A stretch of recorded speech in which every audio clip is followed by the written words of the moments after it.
The world had died in fire and silence, yet something in the void still stirred. Humanity, once masters of their domains, had been reduced to a whisper of their former selves, trapped among the stars with no home left to return to. The Great Vanishing, they called it, though that name was a weak attempt to contain the horror. Planets winked out one by one, entire biospheres collapsing into dust, the cosmos swallowing them without explanation. Some believed it was an act of God, others a force beyond comprehension. All that remained were the scattered remnants of those who had fled before their own worlds disappeared. They found the ocean of blood in the hollowed-out husk of a dead moon, a celestial body that should have been a barren wasteland, but instead pulsed with a slow, undulating life beneath a skyless void. It was an anomaly of nature, an impossibility, a secret that refused to be ignored. The moon was locked in orbit around a derelict star system, one of the few still burning, casting long, feeble light across the chasmic landscapes of rock and bone. No one knew what had birthed this place, but the blood ocean was real, and it called to them in a way that defied reason. Desperation drove them to explore. Resources were dwindling, and if there was something to be harvested from the depths, humanity had no choice but to take the risk. The first probes sent into the blood sea returned nothing but garbled transmissions and static, their cameras quickly drowning in red.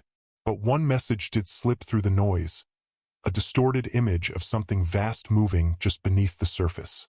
Not a fish, not a whale, something different, something that watched.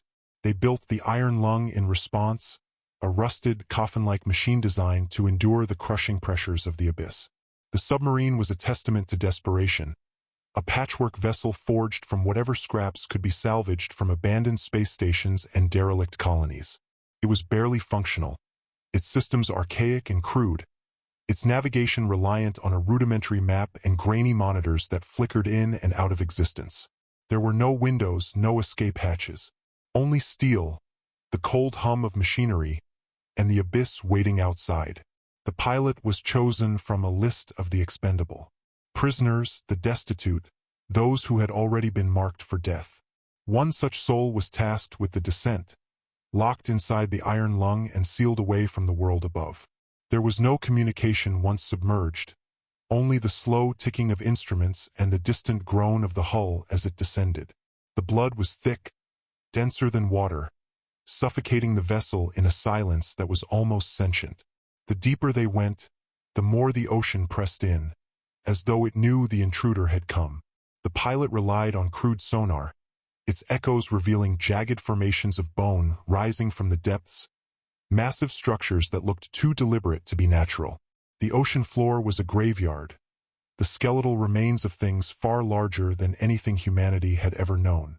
Some were curled into fetal positions, others stretched into grotesque spirals that seemed to have no beginning or end. And between them something moved, slow, methodical, watching. The instruments began to fail. The pressure gauges twitched erratically, the monitors flickered with static, and something in the darkness sent pulses through the iron lung's hull. The sound was rhythmic, a slow thumping that resonated deep into the pilot's bones, like the beat of an ancient heart.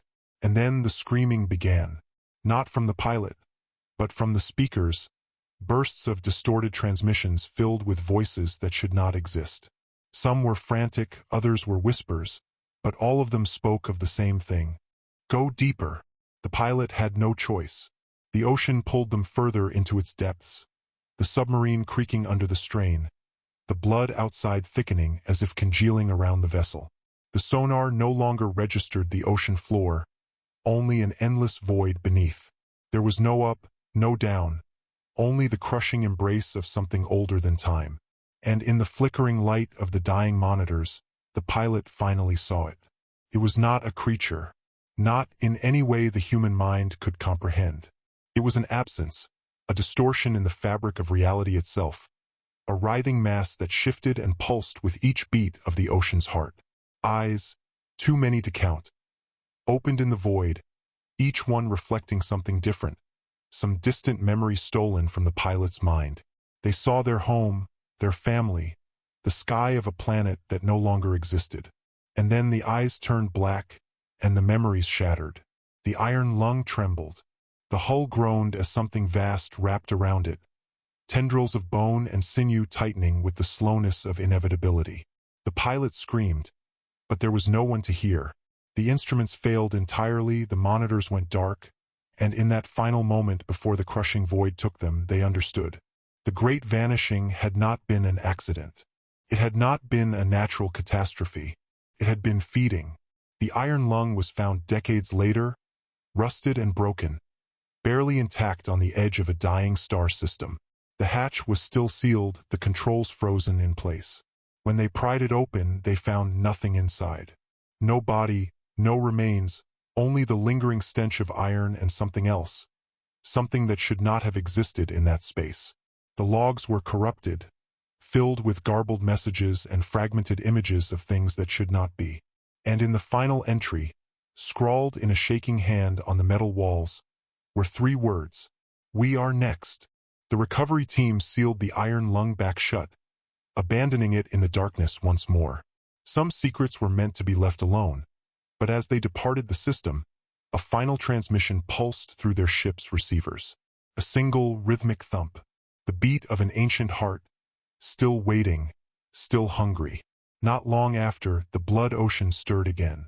A ripple coursed through the thick crimson depths, spreading outward in concentric waves.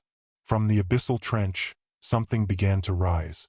Larger than the iron lung, larger than any vessel built by human hands. It was an amalgamation of bone and void, its eyes unblinking, fixed upon the stars. The feeding had only just begun. The recovery team never made it back to their fleet. Their distress signal was received but contained no words, only static laced with faint, rhythmic pulses.